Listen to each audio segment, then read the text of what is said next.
हाँ जी दोस्तों, आज का वीडियो है वो एक गेम चेंजर माइंडसेट पे जो आपको आखिरी 30 दिनों में पूरा पोटेंशियल रखता है एग्जाम पास कराने का। ये वीडियो सबके लिए है जिनके एग्जाम्स आने वाले हैं। कॉम्पिटिटिव एग्जाम्स के लिए ये एक माइंडसेट होना बहुत ज्यादा जरूरी है। दोस्तों, अगर आपने इस एक चीज पे जीत हासिल कर ली ना, तो मैं आपको अश्योर करता हूँ कि ये आपके रिजल्ट्स में 20 to 40% की ग्रोथ ऐड करेगा। तो चलो, let's dive into this video right now.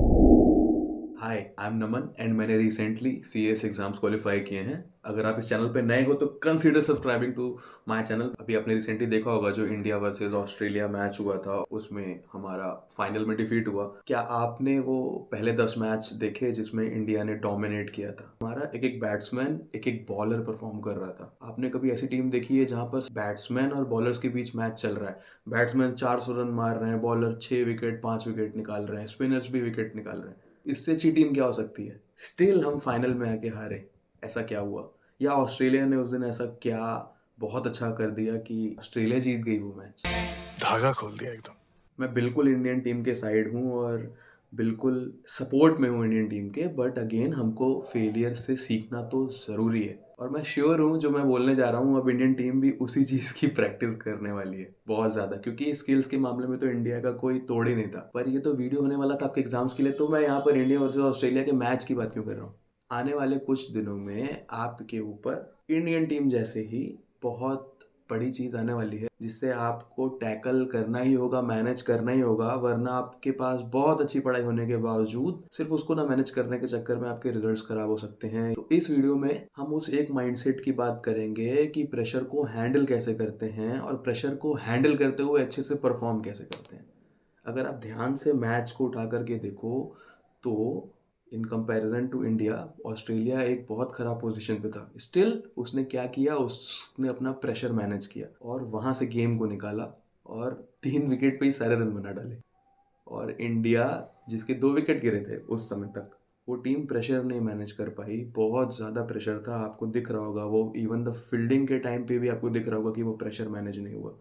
तो मैं वही बताना चाह रहा हूँ, क्रिकेट इज़ बहुत ज़्यादा related to our studies, the competitive exams.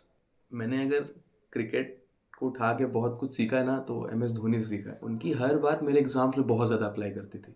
सो इस वीडियो में मैं आपको बताने वाला हूँ कि अगर आप कॉम्पिटिटिव एग्ज़ाम देने वाले हो तो अपने एग्ज़ाम के समय में, यानी एग्ज़ाम के 1-2 महीने के अंदर में आपके ऊपर बहुत सारा प्रेशर आएगा। उस प्रेशर को हैंडल कैसे करना है, उस प्रेशर को टैकल कैसे करना है और उसके साथ साथ बहुत अच्छे से परफॉर्म कैसे करना है, यानी अपनी पढ़ाई को और ऊपर, पढ़ाई के स्टैंडर्ड को और ऊपर कैसे लेके जाना है। और चांसेस है कि अगर आपकी बहुत अच्छी तैयारी नहीं है और आप प्रेशर बहुत अच्छा हैंडल कर रहे हो तो भी आप पास हो सकते हो। आप समझ रहे हो? सो दोस्तों, मैं एग्जैक्टली जानता हूँ ये कुछ लास्ट दिन है एग्जाम के, ये कुछ 30 दिन 40 दिन है आपके पास। आप किस लेवल ऑफ प्रेशर में होगे मैं एग्जैक्टली समझ पा रहा हूँ, but at the same time मैं ये कह रहा हूँ कि अगर आपने इन 30-40 दिनों को बहुत इफेक्टिवली मैनेज किया, यानी हमने प्रेशर के साथ बहुत अच्छी पढ़ाई करी, क्योंकि प्रेशर तो इनएविटेबल है, कम ज़्यादा सबके अंदर होता है, आएगा ही आएगा। कौन उसको कितना अच्छे से मैनेज कर रहा है वो इंसान टू इंसान डिपेंड करता है, जैसे कि ऑस्ट्रेलिया के उस प्लेयर ने किया जिसने वहाँ पर सेंचुरी मारी। देखा था वो बंदा कितने प्रेशर में खड़ा रहा। स्टार्टिंग से खड़ा था, पहली बॉल से खड़ा था मैच में और उसने मैच खत्म किया, ऑलमोस्ट खत्म किया। वो मेंटेलिटी हो, बाप मेंटेलिटी हो आपको प्रेशर हैंडल करने की। बहुत कुछ गड़बड़ हो सकता है एग्जाम के दौरान में, be it from your preparation to 1 day before exams to the day in exams. मैं यहाँ आपको डराने नहीं आया हूँ, मैं बस आपको बता रहा हूँ कि ऑलरेडी पता रहे ना आपको कि ये सब चीज़ें तो हो ही सकती हैं, तो आप थोड़ा प्रिपेयर्ड हो गए उसके लिए। बट मैं ये भी जानता हूँ कि अगर आपने आने वाले इन 30-40 दिनों को बहुत अच्छे से मैनेज कर लिया, बहुत अच्छे से स्मार्टली इफेक्टिवली पढ़ाई कर ली, तो वो आप 20 to 30 मार्क्स एक्स्ट्रा बहुत ईजिली ऐड कर सकते हो। तो आपको पता है ना कॉम्पिटिटिव एग्जाम्स में ये 30 मार्क्स कितने होते हैं? यहाँ तो साला बात 2-2 4-4 मार्क्स की चल रही होती है। सो क्या करना है, कैसे करना है, डिस्कस करते हैं इस वीडियो में।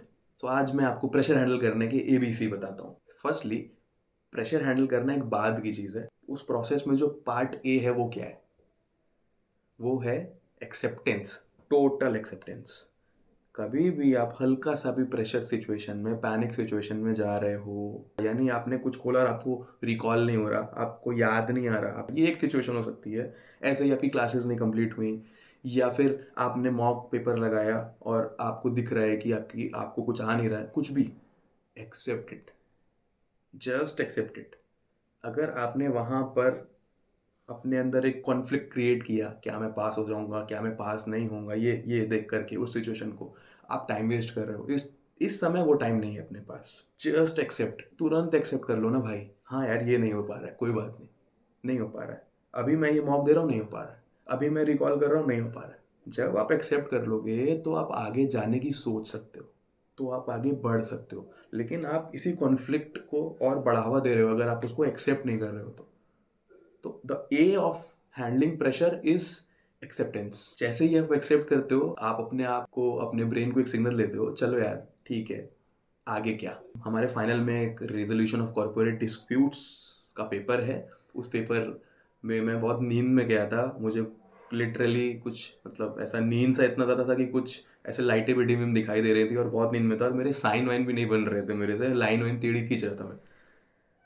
और बहुत प्रेशर था यार कि ये सब तो हो नहीं रहा, मेरे पेपर, वो जो एक प्रैक्टिकल एक माइंड मांगता है वो पेपर, वो कैसे सॉल्व करूँगा मैं आज के पेपर में। मुझे खासकर नींद आ रही है और मेरी नींद कंप्लीट नहीं हुई थी पीछे कुछ दिनों से, तो इतना एंग्जाइटी, इतना पैनिक हो रहा था मेरा दिमाग में ना उस टाइम पे, वो पेपर के समय में, कि इवन मैंने ऐसे हैंकी से अपना मुंह भी पूछा ना, ऐसा थोड़ा पानी वानी लगा के, कोई इम्पैक्ट नहीं पड़ा। स्टिल मैं बहुत नींद में था। लेकिन वहाँ पर मैंने सिर्फ एक चीज़ करी, एक्सेप्ट।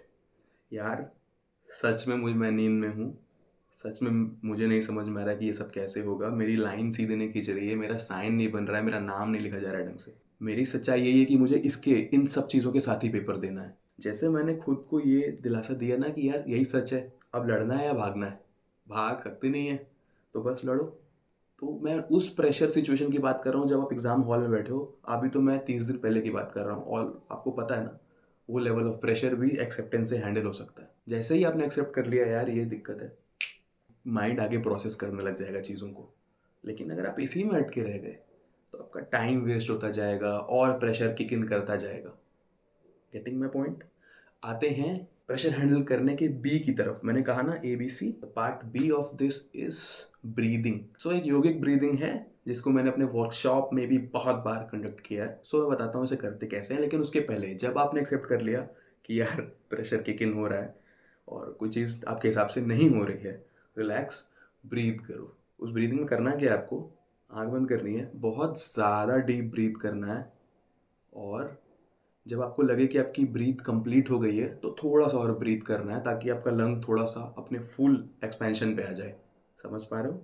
और फिर धीरे धीरे धीरे धीरे धीरे धीरे सांस छोड़नी है, और आप देखोगे कि आप इंस्टेंट रिलैक्स पा रहे हो, इंस्टेंट, तुरंत रिलैक्स पा रहे हो। ये चीज़ को 2-3 बार करना है उस समय जब ये किक इन हो रहा है, और फिर देखना आपका दिमाग कैसे काम करता है। आप ट्राई करके देखो, ये बात छोड़ो, इस वीडियो के बाद ट्राई ज़रूर करना, आपको तुरंत ही पता चल जाएगा ये चीज़, ऐसा कोई बहुत रॉकेट साइंस नहीं है। इस चीज़ को आप काफ़ी बार रिपीट कर सकते हो जब जब भी आपके ऊपर प्रेशर आ रहा है, ताकि आपको इंस्टेंट रिलीफ मिले और आप आगे बढ़ो। यार ये प्रेशर वेशर आता रहेगा, जिसने इस टाइम में इस प्रेशर को हैंडल कर लिया ना, वो जीत गया। मैं रिजल्ट आने की भी बात नहीं कर रहा हूँ, मैं सिर्फ बात कर रहा हूँ आप पेपर दे कर निकलोगे और आपको मज़ा आ रहा होगा यार कि मैंने क्या प्रेशर हैंडल किया। यार आपको खुद पे प्राउड फील हो रहा होगा कि यार मैंने इतने कम टाइम में क्या पढ़ाई कर ली, यार क्या मज़ा आ गया मुझको। आपने देखा ना ऑस्ट्रेलिया ने कितने अच्छे से वो प्रेशर को हैंडल किया, ऑल्दो टेक्निकली वो इंडिया जैसी साउंड टीम नहीं थी। ऐसे प्रेशर मूवमेंट में ही हमको मिस्टर धोनी याद आते हैं। उनकी प्रेशर हैंडलिंग कैपेबिलिटीज़ बहुत ज़्यादा थी, इसीलिए वो हमेशा प्रेशर में भी आगे का सोच रहे होते थे। हो सकता है वो भी एक्सेप्ट कर ले रहे हो कि हाँ, this is the part of a game, ये तो होता रहेगा। सो मैं आपको यही कह रहा हूँ, ऐसे बहुत सारे प्रेशर आपको मिलते रहेंगे आपके आने वाले 30-40 दिनों में। आप एक्सेप्ट, तुरंत accept, this is the part of the game. आगे क्या, आगे क्या, लड़ना है ना, आगे क्या। हमारा ए हो गया एक्सेप्टेंस, हमारा बी हो गया ब्रीदिंग। लेकिन उससे पहले मैं आपको ये बोलना चाह रहा हूँ कि अगर आप मुझसे अभी भी व्हाट्सएप चैनल पर कनेक्टेड नहीं हो तो प्लीज़, लिंक मैं नीचे दे रहा हूँ। मैं बहुत कुछ वहाँ शेयर करता रहता हूँ, व्हाट्सएप लिंक नीचे है, वहाँ जाकर क्लिक करो, ज्वाइन करो अगर अभी तक नहीं किया है तो। आते हैं अपने फाइनल पॉइंट की तरफ, जो है पॉइंट सी। उस सी का मतलब है कंसिस्टेंसी, यानी कि ए और बी के प्रति आपकी बहुत ज़्यादा कंसिस्टेंसी रहनी चाहिए, क्योंकि ये कोई वन टाइम एक्टिविटी नहीं है। प्रेशर ऐसा नहीं कि आज आया और 3 साल बाद आया, आज आया और 30 दिन बाद आया, ऐसा सीन नहीं होगा। प्रेशर आएगा जाएगा, आएगा जाएगा, आपके ऊपर है आप उसे कैसे हैंडल करते हो। सो repeat this, do it consistently. आप अपने दिमाग को ट्रेन करोगे, your mind needs that training consistently, and you will see कि आने वाली प्रेशर सिचुएशंस को आप बहुत अच्छे से हैंडल कर ले रहे हो। ये था एबीसी ऑफ दिस सीरीज। आने वाले 30 दिन में ये एक माइंडसेट अपने पास जरूर रखो। इस एक माइंडसेट के अंदर इतना ज़्यादा चांसेस है ना कि आप एग्जाम क्रैक कर लो, मैं बता नहीं सकता, मेरा सच है। ये था आज का वीडियो दोस्तों, कैसा लगा?